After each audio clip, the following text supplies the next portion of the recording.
doing a plus minus columns in my head, and I think a minus for me on this is that we're going to ask a senator and 3 House members to expend time and capital energy on a J bill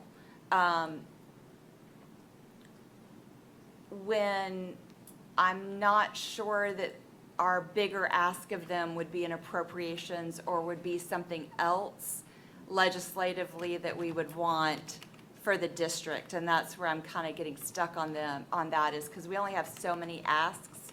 And from my observation, they will have to extend some political capital to get a J bill through, because it has to be voted on by a majority. It has to get through committees, and then it has to be voted on by a majority in each chamber.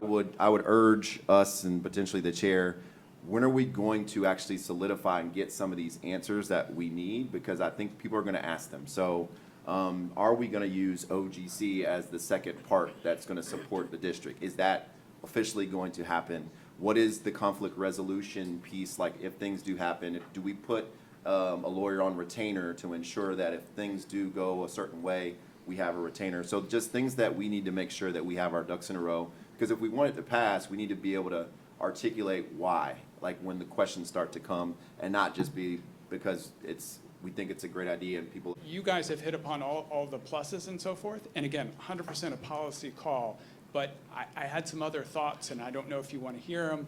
It's completely your meeting. If you don't want to hear them, I will absolutely be quiet. This is a policy decision, but going through this process, I wanted to at least make you aware of some other concerns I've had with going that direction. If you want to hear them, that's fine. If you don't, I'll be happy to sit down and you guys can vote. I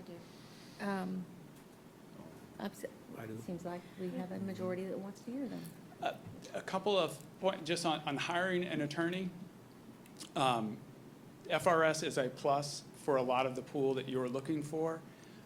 Other attorneys value reporting to an attorney and not to elected officials. No offense to elected officials. I know I've made some more enemies across the way with elected officials, but there is value to being able to report to another attorney who understands that I'm not giving political advice, I'm giving legal advice.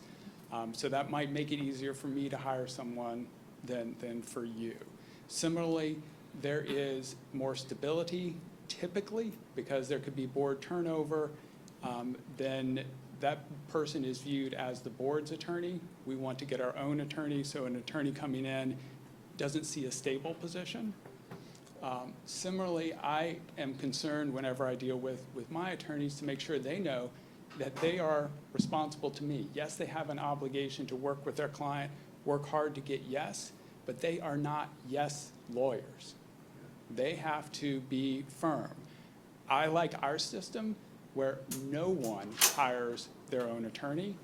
All the attorneys' loyalty and job depends on me, so they can give their honest assessment. And they have to give hard answers sometimes.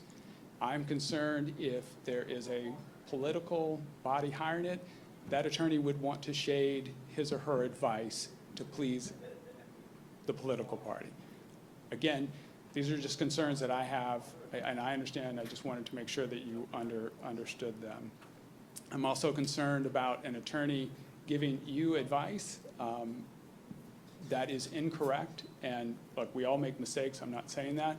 But with one voice, meaning one office having that, I'm concerned that one attorney is going to do it. We're going to have to defend advice or recommendations that we didn't agree with. And that creates an awkward situation for us to defend something that we weren't involved in on the front end. Can we make it work? Of course. As long as it's ethically responsible for us to move forward, we will do our best. And I am committed to doing the best regardless of whether you guys retain outside counsel. My personal preference is if you believe you want your own attorney, I would rather have a complete break and you guys hire every attorney that you need so that there is one voice for you, and I don't have to have my attorneys answer or deal with advice for someone outside of our office that doesn't work it. Again, if that's not the direction and the policy decision you want, We are committed to doing the best by the charter, and if it's revised, we will, of course, follow that charter. So those are just some of my thoughts. I certainly understand the desire to hire your own attorney. You get a sense of buy-in from that attorney. You know that they're loyal. I get that comment from my 30-some-odd clients, that they want their own attorney because they feel like they're getting a true advocate only for them. And what I say is we're all in it together. We're like a large corporation of Disney, that there's the movie and the amusement park. They speak with one voice. What might the movie want to go in one direction, the amusement park want to go together, but for the good of the entire company, you speak with one legal voice. That's my response to when people want their own attorney.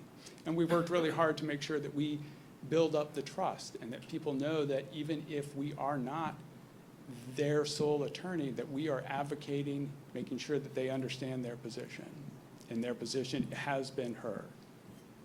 And so those are just some of my thoughts. I just wanted to make you aware of my concerns in going through the process of retaining an attorney for you and what I've seen in consolidated government.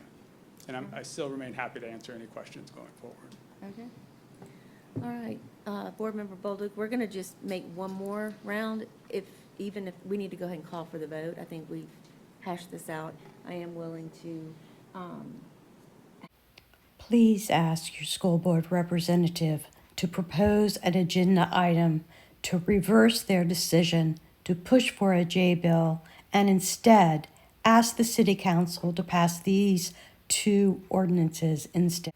Ask the city council to pass an ordinance that will put into law the billing structure that requires the OGC to bill a set fee rather than an hourly rate when the attorney is a dedicated attorney for the school board. Also, ask the city council to pass an ordinance stating that the OGC dedicated to the school board must be board certified in education law.